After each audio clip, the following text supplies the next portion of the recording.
Hey guys, how you going? This is BillyEatWorld, and it's official, there's a brand new Battlefield game coming out this year. And officially this May 23rd, we're going to find out what it is, but if you've been keeping tabs on the community, well, you'd probably know there's a lot of speculation already on what it could be. So far, I think the general consensus in the community, looking at some of the info that's already come out, is that it's probably going to be set in World War II. But what does that actually mean for the franchise? And most importantly, is it going to work? And how different is it going to be from Battlefield 1? So to kick off, I think probably the main difference between a World War I and a World War II theme is the overarching historical narrative. Because whereas World War I was caused by a lot of different factors over a long period of time, basically in a nutshell, World War II was a reaction to the first.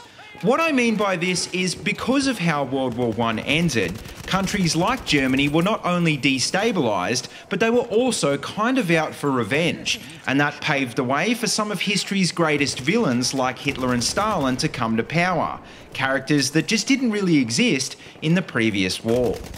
So what does that mean for a World War II game? Well, as far as storytelling goes, it allows for a story of good versus evil rather than just a story of futility. Because the story of World War I was literally the story of millions of people thrown into a meat grinder so lines could be redrawn on a map.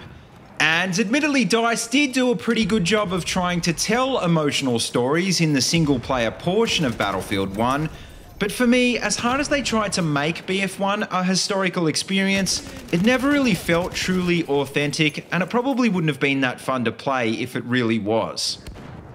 Now, as far as the multiplayer goes, I think a big thing that a World War II theme has over a World War I theme is the technology. Because essentially, if World War I was the beginning of modern mechanised warfare, then World War II was where it was refined. And that's a huge deal when it comes to the gameplay experience, because a World War II game wouldn't need to stretch so far for playable content.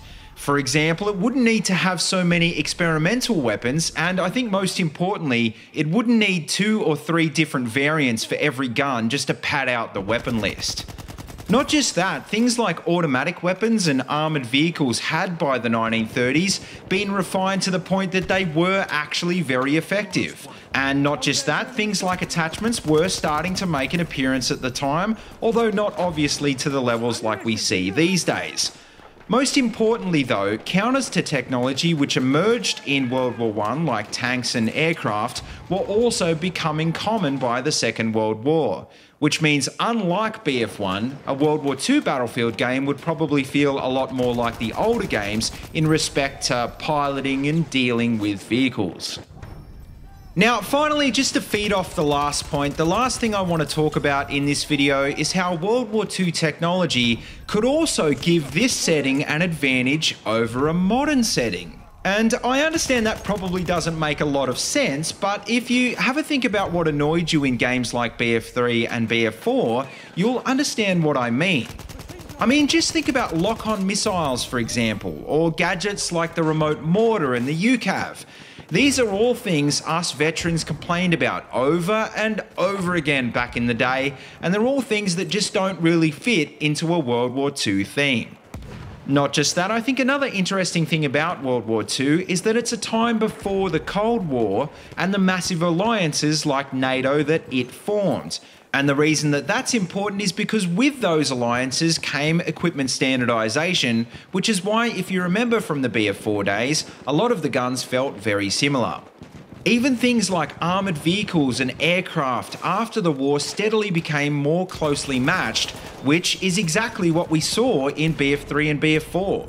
Whereas in World War II, historically there was all sorts of different vehicles with wildly different strengths and weaknesses facing off against each other.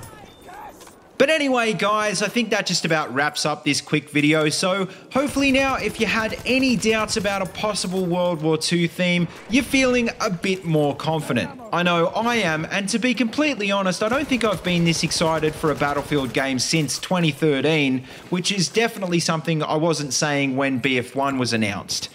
Now, in saying all of that though, even though it is looking more and more likely by the day, there is the possibility that this video could be completely wrong and it might not even be a World War II game. And so that's why I want to throw it out to you guys now. What do you think the new game's going to be? And most importantly, is it going to be what you wanted to see this year? But finally, as always, don't forget to like, comment, and subscribe, and check out the links in the description below if you want to see any more of my videos. Also, if you're someone that uses Twitter or Discord, you can find those links down below as well. And most importantly, until next time, see you later, and have a good one.